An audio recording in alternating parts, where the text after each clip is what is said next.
The following talk was given at the Insight Meditation Center in Redwood City, California. Please visit our website at audiodharma.org. Mindfulness Meditation as a Buddhist Practice by Gil Fronsdal, February 2006. While mindfulness can be practiced quite well without Buddhism, Buddhism cannot be practiced without mindfulness. In its Buddhist context, mindfulness meditation has three overarching purposes: knowing the mind, training the mind, and freeing the mind.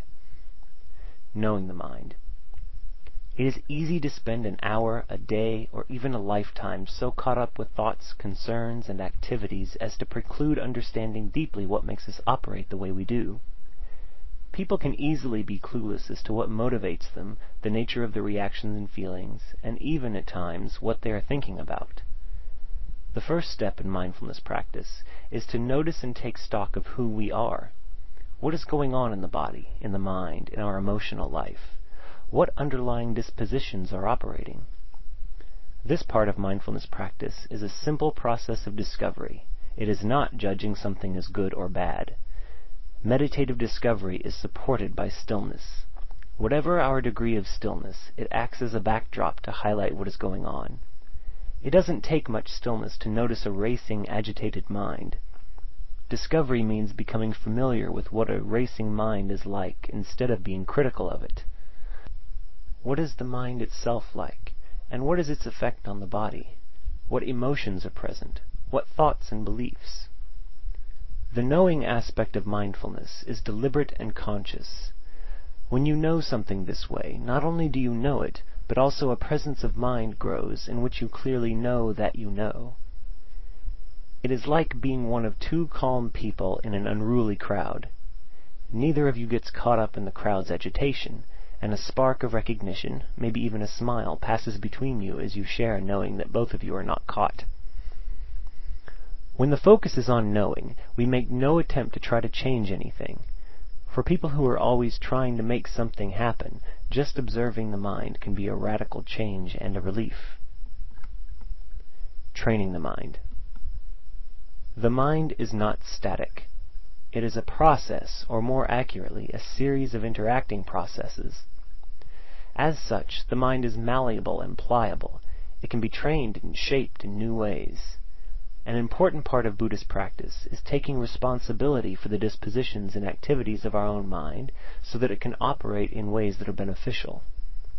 When we don't take responsibility for our own mind, external forces will do the shaping: media, advertisements, companions, and other parts of society. A good starting point is to train the mind in kindness and compassion. Even a little mindfulness will sometimes prove the cliché, self-knowledge is seldom good news. Mindfulness may reveal mental conflict with ourselves, others, or the inconsistent nature of life. Such conflict can take the form of aversion, confusion, anger, despair, ambition, or discouragement.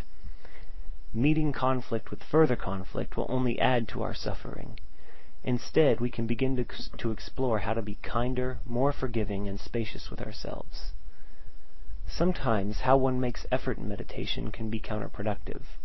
Striving too hard, trying to escape something, clinging to views and ideals, meditating as penance or obligation, and measuring every little bit of progress are some of the things that interfere with meditation.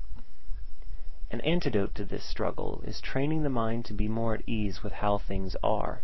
Rather than trying to organize the conditions of the world, we can cultivate an ability to be relaxed with whatever is happening. Once the mind experiences some ease in meditation, it is easier to train it in other ways. We can develop concentration or mental stability. We can foster the growth of generosity, ethical virtue, courage, discernment, and the capacity to release clinging. Often a Buddhist practitioner will choose one particular quality to cultivate for a period of time. Freeing the mind. Central to Buddhist practice is training the capacity to let go of clinging.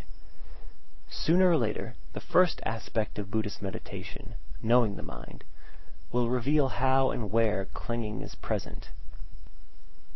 Some of the more painful forms of grasping are clinging to such things as pleasure, desire, self-image and judgments, opinions and ideals, people and possessions.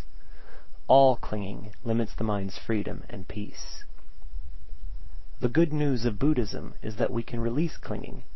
We can free the mind, or if you prefer, you can call it freeing the heart.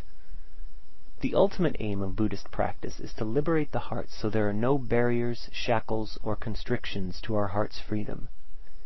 Usually freeing the heart begins in small steps, each bringing a corresponding peace. Freed completely, the heart is completely at peace. Complete freedom is not easily attained. It requires knowledge and training. Knowing, training, and freeing the mind develop together. The more we know ourselves, the easier it is both to train ourselves and to know what needs to be released. The more our minds are trained, the easier it is to know ourselves, and the more strength and wisdom we have to let go. And the more we let go, the fewer the obstructions to understanding ourselves, and the easier it will be to train the mind.